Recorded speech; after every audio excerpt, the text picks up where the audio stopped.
Now, the Ministry of Foreign Affairs said, replying a concern on while governments of Nigeria are making entry into this BRICS, said that Nigeria's action is to underscore its commitment to leveraging economic opportunities and advancing strategic partnership that align with Nigeria's development. And joining us tonight on Big Talk is a lecturer of political science and international relations of Nile University.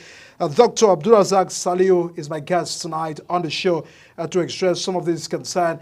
What are the feelings of government? What are the intentions of government? What should be the expectation? The membership? What are the benefits of being members of these BRICS? These are what really matters to Nigeria in a moment where we have as a country trying to find ways for our development. Thanks so much, Doctor, for joining us tonight on the show. Thank you for having me. Yes. How did you receive the news of our entry into BRICS? Yeah, I received the news with, I would say, with mixed feelings, both with happiness and again, with the fact that I believe Nigeria ought to have keyed into this membership for a very long time before now.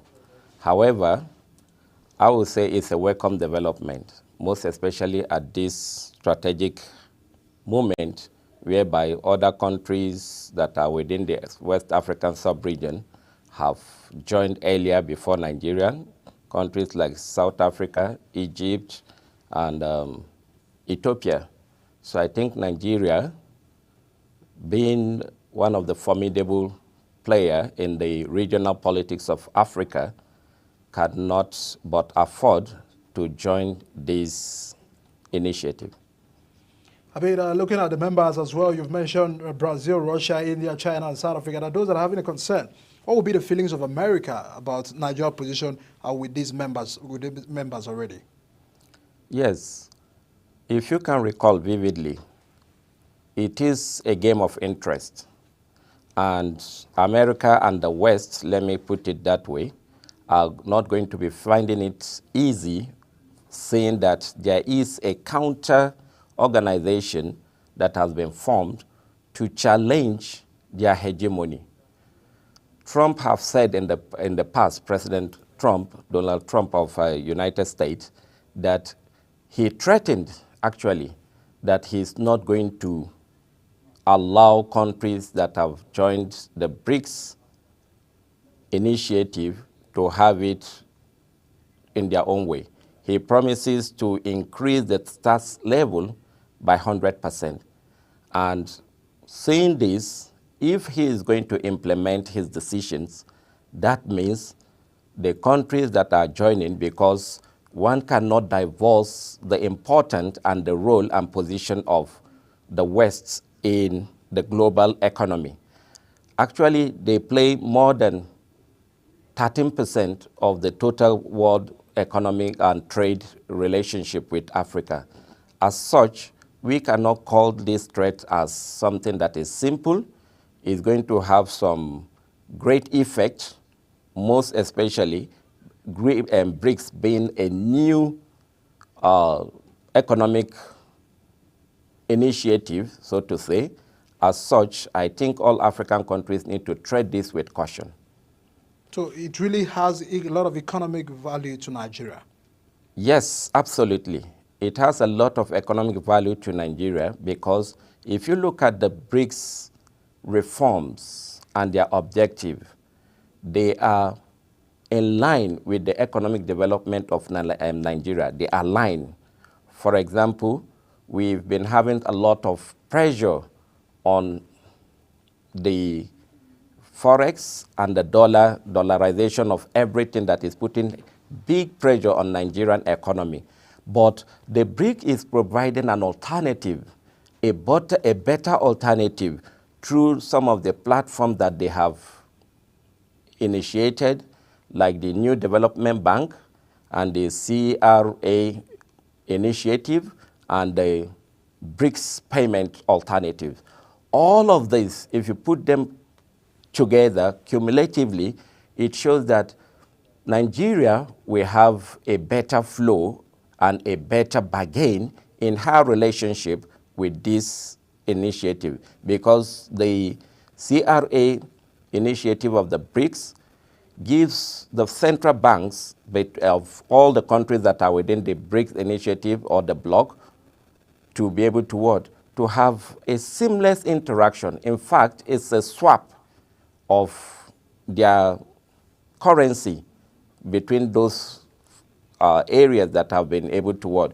To key into this initiative. And away from that, they equally create an avenue that makes it possible for countries to be able to what?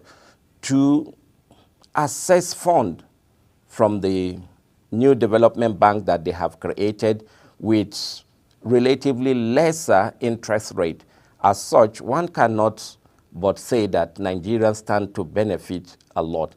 And having said that, if you look at it critically, South Africa joined in 2010 or thereabout, and Nigeria is a formidable player in the global and regional politics of Africa.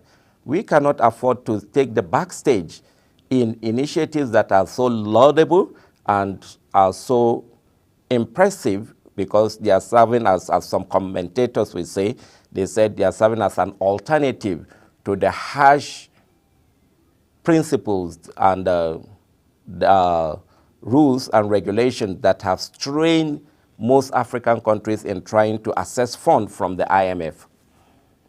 All right, Doctor, let me take you to issues and concern, because in as much there are challenges ahead, another person said we should be afraid of competing interests, looking at striking a balance between the relationship with the traditional Western partners and that of the BRICS nations. But let's get to economic diversification, because those who argue that over-dependence, on one economic product or a focus more on just a single economic bloc might be hindrance to us. How can Nigeria continue to open up? Because you look at what happened in 1970, where we had, the discovery of oil and all of that. We depended on some of these just single economic bloc, but it hasn't in any way getting us better. What would you feel that Nigeria must also capitalize on in terms of getting membership into this Committee of Nations? Yes, Nigeria can leverage on her strategic position. Most especially, we can leverage on our population. We remain as the largest in terms of population-wise. So population is a blessing to Nigeria. Yes, Sure. Yes, it's a blessing. U.S. is more populated than we're having people say they're hungry and all of those. Government said they can't give everybody jobs. So how would you say it's a blessing? Population is market.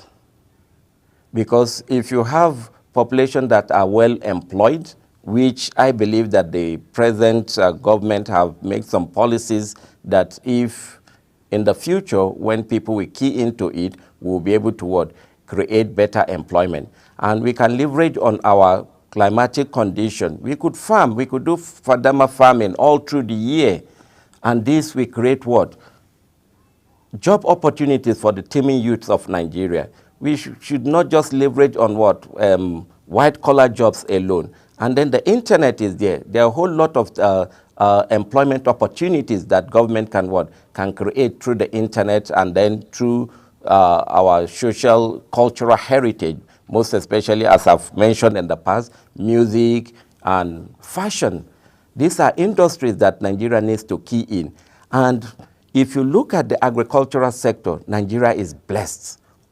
Across the board, we could leverage on this by not just producing raw materials, but we should add some input so that they could become finished good, and then this could be sellable in the international market. As such, Nigeria could level on her population. And Nigeria, again, if you look at it across the world politics, they said 1 in every 5 black man is a Nigerian. We have a lot of skilled people. However, this Japa syndrome have affected them. That makes a lot of them to have left the country. But if the government can create an enable environment, this can attract them to come back to Nigeria.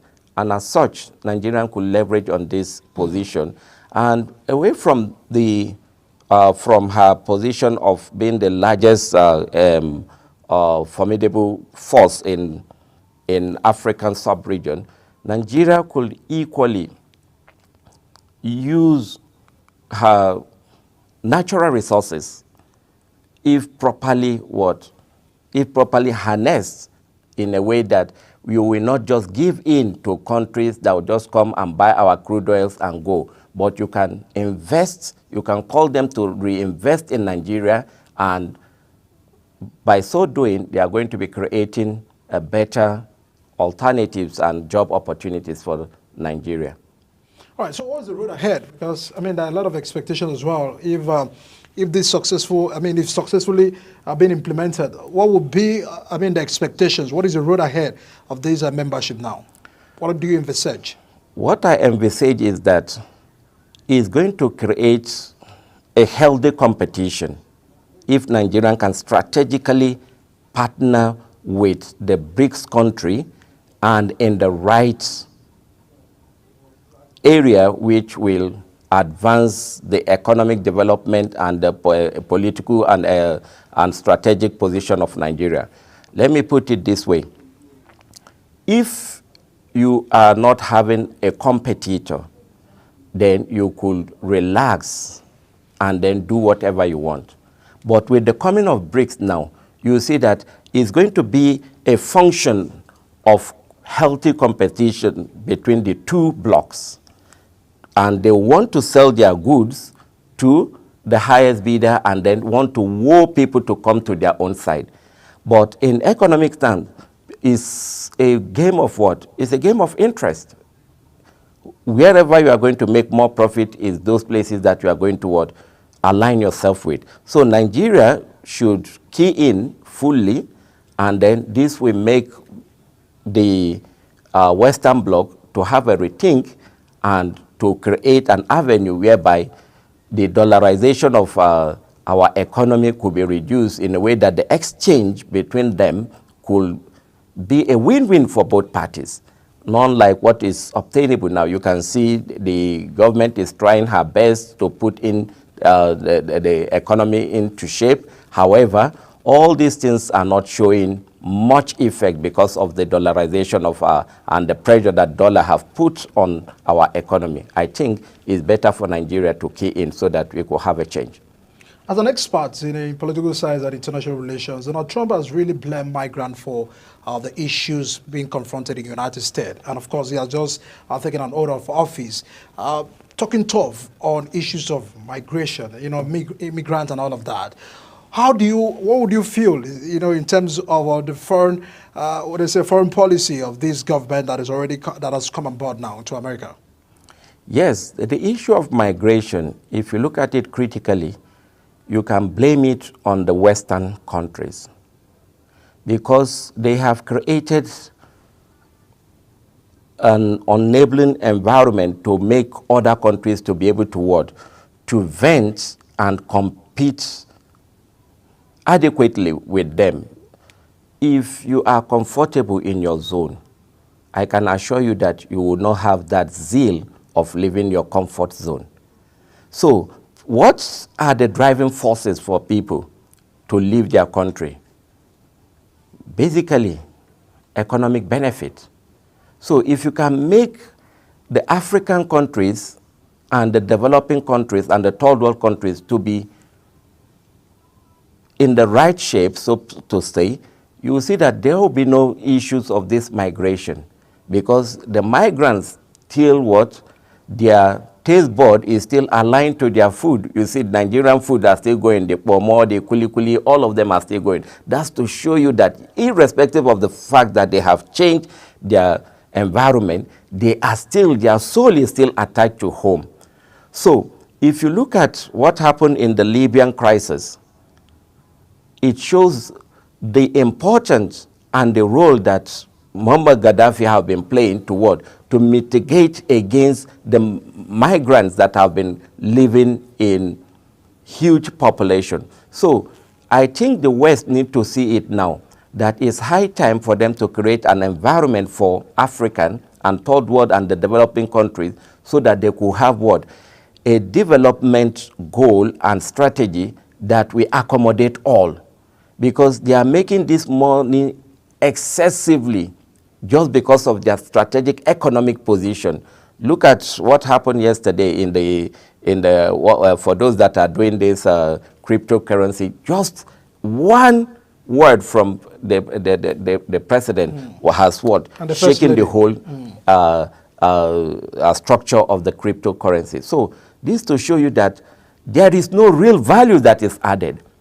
Africa is rich in gold and in natural resources. And those are the yardstick for measuring what? For measuring wealth. But now they have made everything to be what? Based on dollar, which is equally paper to paper, but one is greater than another. So these are strategic positions that the West have taken. And then if they will not leave African and the third world alone to grow on their own pace, without having this economic adversary, then they should expect more of the migration, which will be very, very difficult, or it will be a Herculean task for them to curb. I mean, because concern about the IMF as well. Those have said government should stop, getting advices from all of these institutions, the World Trade Organizations as well. Get homegrown solutions to your problem. And all of that, but third world countries are still running to get loans, they're still running to get funds, they're still running to get advices. And do you feel that that can make, and what should be on the part of the third world countries in respect to how they can also develop themselves, just before we wrap up on the show? Yes, the third world country could leverage on AFTA, which is an African Free Trade Area initiative, because if we come together as a formidable voice, then we are going to pull weight. But if we are scattered, so to say, if we are not united in our common goals, aspiration, and objective, then they will be able to leverage on that to what? To divide us and increase and deepen the level of dependency on them. So I think it's high time for Africa and the third world country. So on the IMF advice, what should be the concern? Getting loan, advice, and all of that, and seeking homegrown solutions to the problems. Yes, you cannot absolutely divorce or put a stop to that at the moment. However, you should have loans coming with conditions that are not favorable to the third world countries. But if you want to do things of this nature, you need to have trusts and leadership that are what? Visionary leadership.